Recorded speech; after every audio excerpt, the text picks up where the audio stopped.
Polda Sumsel berhasil membongkar pabrik pembuat miras palsu yang beroperasi di wilayah Banyuasin. Dari pengungkapan ini, polisi ngaman ke 4 uang tersangka serta puluhan ribu botol miras palsu.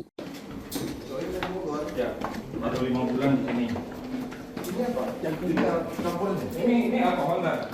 Alkohol. Nah, ini sudah campur. Ini untuk kali jadi biju, tapi biju juga minum juga. Nah, ini.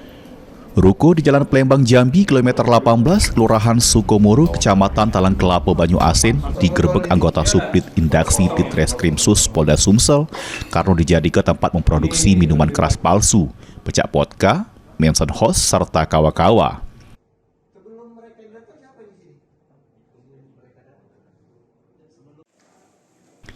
Dari pengungkapan ini, polisi menangkap 4 lanang asal Bogor, Jawa Barat, ialah berinisial AH, D, MR, serta MW.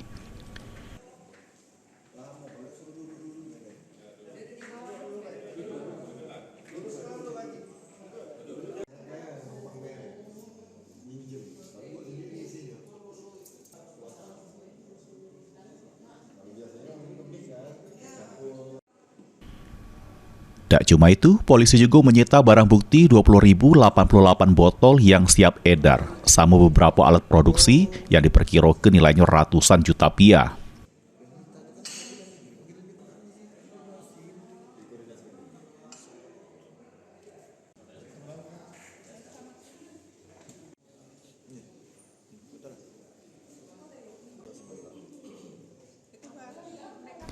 Juru aksinya, para pelaku mencampur banyu dengan gula, zat pewarna serta peraso, kemudian dikemas sedemikian rupa supaya sama dengan produk aslinya.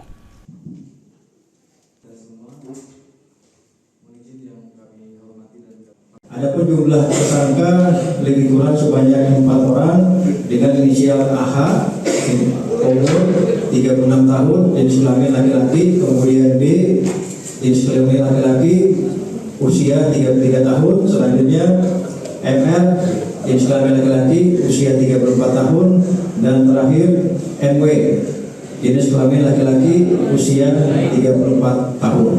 Dalam hal ini, adapun barang bukti yang diamankan tadi kami sampaikan, yaitu sebanyak 20.088 botol. Selanjutnya ada beberapa buah tong air, kemudian campuran, baik itu gula, kemudian botol perasa, kemudian 2 bungkus pewarna minuman. Akibat perbuatannya, para pelaku dikenakan pasal berlapis tentang perlindungan konsumen serta perdagangan. Ini keempat pelaku ditahan di sel tahanan Polda Sumsel. Mulyadi, PAL TV.